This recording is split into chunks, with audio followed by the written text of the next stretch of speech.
Hati.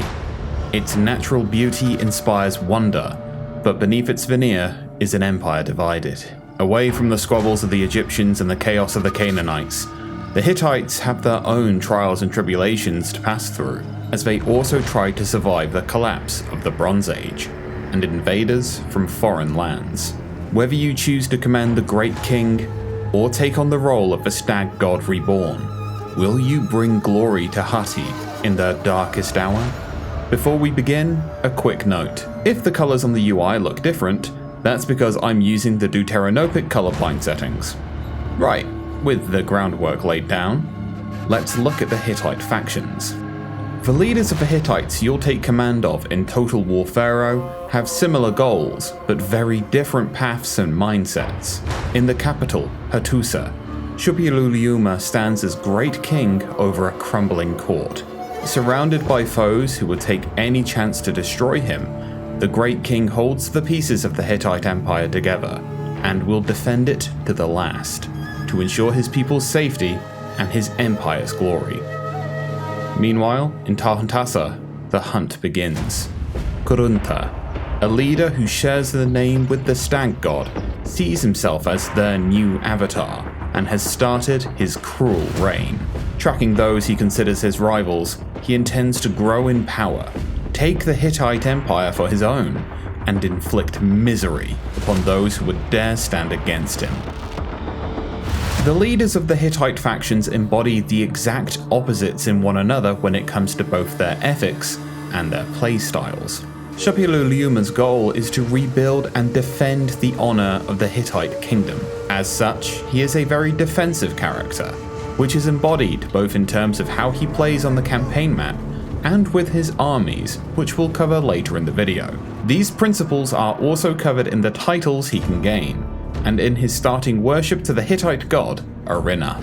With the fractured nature of the Hittites, Shuppiluliuma's unique buildings are about increasing the happiness and morale of his people, keeping them defended with stalwart garrisons, while also ensuring his armies are maintained. The people are seen to with buildings like the Safe Haven, which increases happiness, workforce growth, and food output. The garrison quarters, which provide happiness, influence, and the means with which to withhold sieges for longer, and the Royal Garrison Palace provides happiness and influence, as well as additional ammunition for armies and strengthened morale for the inevitable sieges of rogue factions. Lastly, for buildings, there is the Army Supply Center, which improves melee defense, morale, and reduces the upkeep for armies within the region. Shuppiluliuma's faction commands, a new feature we've added to Total War PHARAOH, also embodies his playstyle. As an active command, you can increase the replenishment of your armies, bringing them back to strength. If you wait for Shemsu Hor, your workforce will increase across every province held, benefiting rebuilding the kingdom. Kurunta, meanwhile, believes the kingdom is rightfully his. He's not focused on building people up, but more on keeping them under heel and striking when they're at their lowest. His titles and playstyle lend well to stalking your opponents, undermining and debuffing them before conflict and within the courts, before eventually striking with unrelenting force in the honor of his namesake god. His unique buildings are about getting the best out of the native units of the land, whilst also affecting neighboring opponents' provinces, with little regard for the hits on influence. The military sabotage camp decreases enemy movement and melee attack strength in adjacent provinces, whilst increasing the raiding income of Kurunta's armies in those affected lands.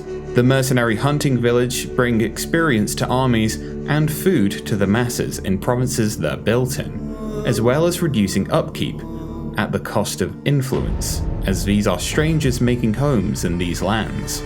The Mercenary Center improves recruitment rank, increases recruitment slots, and also brings legitimacy to Kurunta's name, but once again affects his influence as he extends the hand to those that other lands may deem madmen. His faction commands, when activated, grant increased income from raising, but he will not be able to colonize ruins. If left until Shemsu Hor, the morale of his enemies lower, as they fear what his next actions may be. The native forces of Hati's land do not have to contend with the difficulties of fighting on sand, and instead must combat elements such as rain, fog, and storms. As such, they are normally found wearing much heavier armor than their Egyptian and Canaanite counterparts, and they specialize in fighting in the heavy rains, thunderstorms, and fogs of Anatolia. Two strong traits you can expect to see from the Hittite forces are Mistwalker, which allows units to traverse fog unseen, and Storm Warrior, with which units suffer less penalties when fighting in rain or thunderstorms. Less of a quick, surgical force, and more a wall of nigh impenetrable bronze, the Hittites bring a whole different war of attrition to their lighter armored counterparts on the battlefield. In the highlands of Anatolia, the Anatolian, Kaskian, and Phrygian tribes make their home, answering the call of the Great King. The lighter armored units in their ranks are capable enough, with high speed and skirmishing abilities, as well as being expendable. Being raiders, they're also good at causing chaos amongst enemy ranks, allowing the heavier units to eventually make their way in to deliver the final blow.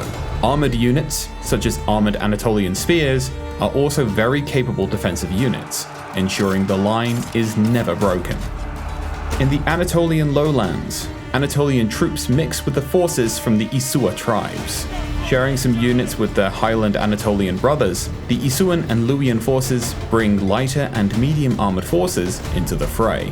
Isuan axemen and renowned Isuan axemen both bring excellent anti-shield combat to the fray, whilst lighter armor units can be utilized to try and thin enemy numbers, or at the very least harass the enemy before heavier units arrive. The major boon the forces of the lowlands bring, however, is ranged infantry, a set of forces Kurunta's unique guard do not harbour themselves. Finally, there are the forces of the Great King. Much like the Pharaoh elite, these are the finest units the Hittite kingdom brings. All units have the Storm Warrior trait, whilst also bearing the high experience and capability you would expect of the Great King's forces. Speaking of the Great King's forces, there's no time like the present to talk about each leader's unique faction units. Shupiluluma's forces are stalwart defenders. Adorned in heavy armor, they can weather whatever charge you throw at them, being some of the most hardy defenders in these lands. This doesn't mean he's without defensive capabilities, however. His archers can apply pressure to the enemy, harassing them into moving in on the main force. The spear chariots within his army as well can cause devastating blows to undefended missile lines. Combining these with infantry that are strong against shields and chariots, like veteran axemen and spearmen, and resistance to flanking, Shupiluluma's forces are the sudden dead stop to whatever the enemy throws at them. Kurunta's unique offerings are more of a mixture than his counterparts' forces. Featuring a mix of different armor types and weapons, his forces stand ready for all kinds of melee combat. Hittite chargers, wielding great axes and wearing heavy armor, bring in devastating flanking attacks, while Kaskian warriors move with great speed, sowing chaos with their raiding abilities. Whilst Kurunta's infantry choices are plenty, as mentioned earlier in the video, the only place he falls in is with ranged attacks. While he does have units of Kaskian chariots, which can skirmish and do also have decent speed, this can be seen as a drawback. But like any good hunter, Kurunta knows this, and knows how to weaken the enemy and strike while they're down.